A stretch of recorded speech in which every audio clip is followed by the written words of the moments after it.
So you know you guys are on my time now, right? Down here, Dallas County.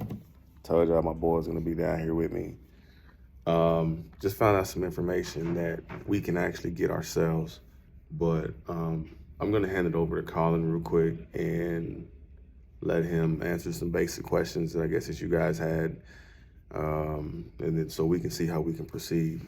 You know, my volume was really sucky last time. I had to like go in there and edit it, and then like take out the background noise and all Make that it look stuff. good. Right, dog. They loved it, bro.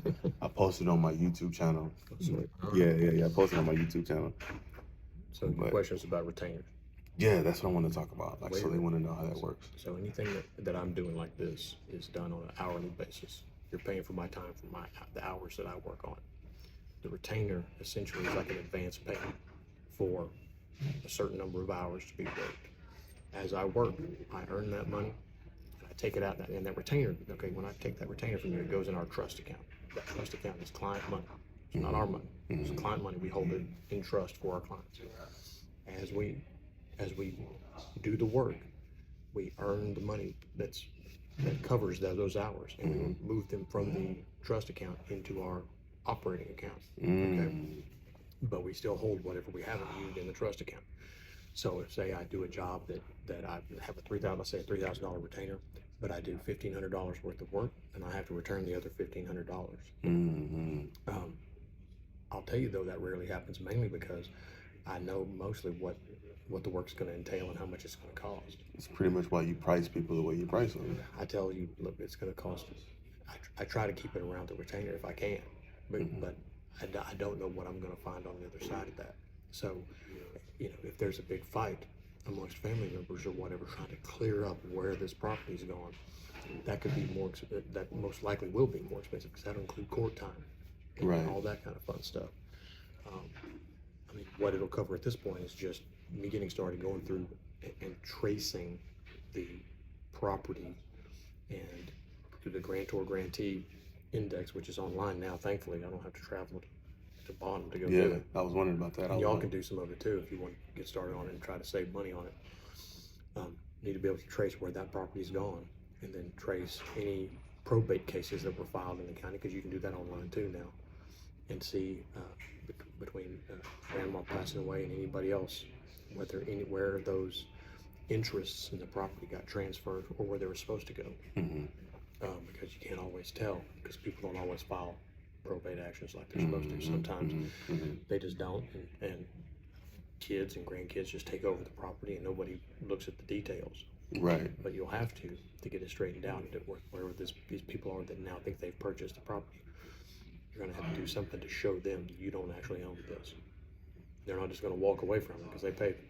And that's what I wanted to talk about. Like you were saying, adverse possession. That's what you were talking about in the first video. And I don't think a lot of people had really understood what you were saying. You know, the first person to sell the property illegally, their possession, or it's adverse to my possession. Yeah. So when you have possession of a piece of property that's adverse to the real owner's possession, the true owner. If I own 1,000 acres out in East Texas, but I don't ever go pay attention to it, somebody could have moved onto the back 40 of that, and I wouldn't know. And the longer they sit there without me kicking them off, the better their claim that they actually own that property. Oh wow! So you got to have somebody. You got to pay attention to what you own. Texas doesn't want property that's sitting there being unused. That's really part of what That's the deep, deal is. right? So, you know, if you own the King Range with 190,000 acres on it, you got to go ride that sucker every once in a while to make sure there's not anybody camped out on 100 acres back there in the back. Which makes sense. And waiting on establishing a claim. That's Now, crazy. The way adverse possession works is the more paperwork, the more what legitimate right you establish, the shorter the time frames are. Like if I don't have a piece of paper, I just walk out onto your property and can't pitch a tent and start living there. I lived there 25 years, that's mine. But if I'm living there 5 years, it's not mine, because I don't have anything to establish my right other than the adverse possession. But if you have a deed, that changes things. That changes the timelines. And depending on how you acquired that interest changes the timelines. Okay. So a lot of my uncles, they're asking, they're like, so how can that transfer? How did that sale go through? How was that transaction made, even though the signatures were not all on their deed, all her descendants? So how did they gain that? How did they buy that land from our aunt without getting everybody's? And I don't have an answer for that without seeing the actual documents that transferred. Got you. I need to know that because it could be that they did what's called an heirship affidavit. An heirship affidavit is a document where you have two people that know the family but aren't part of the family that say, "Oh yeah, I've known Josephine for her whole life. These are the kids she had. These are her only kids." And then they say, "Oh yeah, and this one died, and this one is still alive, and this one here." And then you do the same thing multiple times as people have passed away. You can establish how that property is supposed to go without a will. You can only go so far with it, though. And that's why I think what screwed things up in the first place was. So that there's an affidavit of heirship. Yeah, and that is exactly what this is right here. So so that was, I think that was dated back in 2017. And as you see, nobody signed it. Right. Just my aunt. Who are the people here? Those are my aunts. That's Deborah, See. Paul. That's my uncles. Those are Josephine's direct descendants. So yeah, and see, you would also need two people that are unrelated people to swear to this, because it's not good enough to just have the family members. What you would usually do is have the family members or a family member, like most a direct, you'd have a child sign this, and then you'd also have her best friend sign it, and you'd have the neighbor that she's lived next to for 40 years sign it. So then that affidavit's no good then, obviously. Directly, no. My opinion is that it's not. My opinion is it's not effective. But I mean, it's not even signed. But even if it was, and the thing is, like this document, anyway, the notary hadn't signed it. The notary you need a notarization for each individual signature, because usually not everybody's standing in the room together. Right. So you need that notarization for each signature. That's my dad. Oh, there we go. Okay. He's passed. So yeah, you would need. This isn't any good for anything. So that's good to know. Informational, maybe. Information, right. Maybe information. So switching gears, getting back to what you were telling me earlier about searching Bonham County clerk for that title.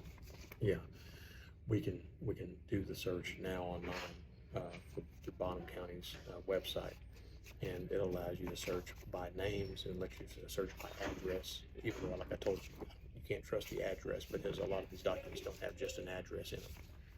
They don't ever have. Some of them don't ever have the actual address, but they'll have the property description, and you search by names, and then you trace by the names. You trace like we just pulled up that power of attorney from your mother to Josephine Crawford.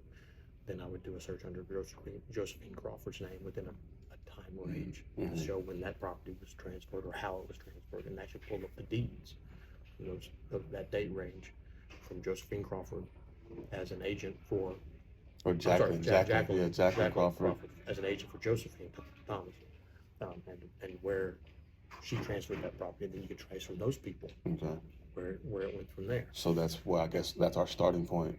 Absolutely. Awesome. Because my cousins are saying that the property the bona fide buyer now tried to sell it. And like I told you last time, supposedly it didn't go through. But there's no paperwork on that. So I want to get some information on that myself. That'll be hard. Are you worried about that? That'll be hard to do, mainly because it's what happened. I'm sure. I'm guessing, but it's a pretty good guess that the title company that these new people hired, because you got to get a title survey done, because the bank won't let you get it without a title survey. And the title company took a look and said, "No, we can't verify beyond these people that you're buying from. We can't verify behind them. And without being able to verify the sales and the ownership behind them, we won't do it, because they're afraid y'all are going to show up and say, hey, that's our property, and the title company's got to pay out on it. they don't do that. But my thing is just, how did we get notified to that? I don't have a good answer for that. It could be the title company contacted somebody saying, "Hey, You guys know you got some property out here. And y'all know anything about this property?" And somebody said, "Oh yeah, sure, that was grandma's." So does that matter though? Does that information necessarily matter? Do we need to focus on that, or No, I wouldn't worry about the title company and whatever, because I'd just be glad that they contacted somebody. Yeah. Gave them the heads up. Yeah. That's the only thing.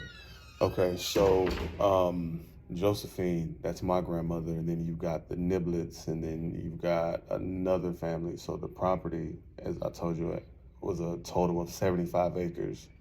You just saw Josephine sold 50 of it. Well, I mean, she had the ability. Jacqueline had the ability to sell it. Right. Yes.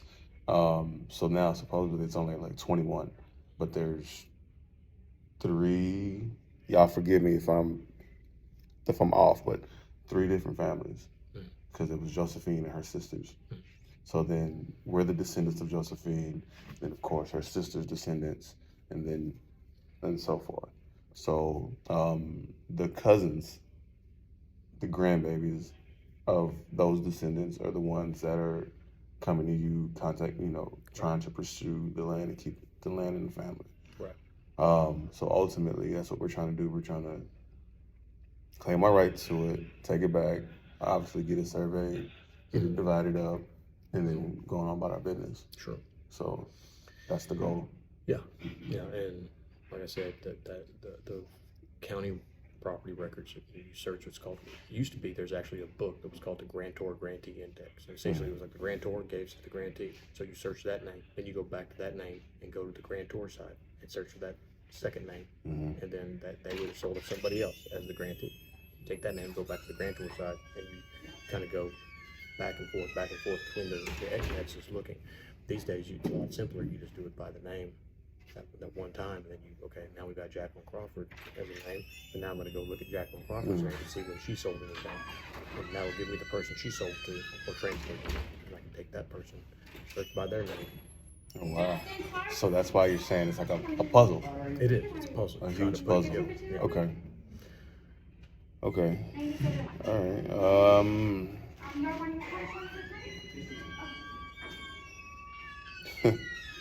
Well, I think that's essentially that answers my questions as far as where we're going, how we're gonna start this off.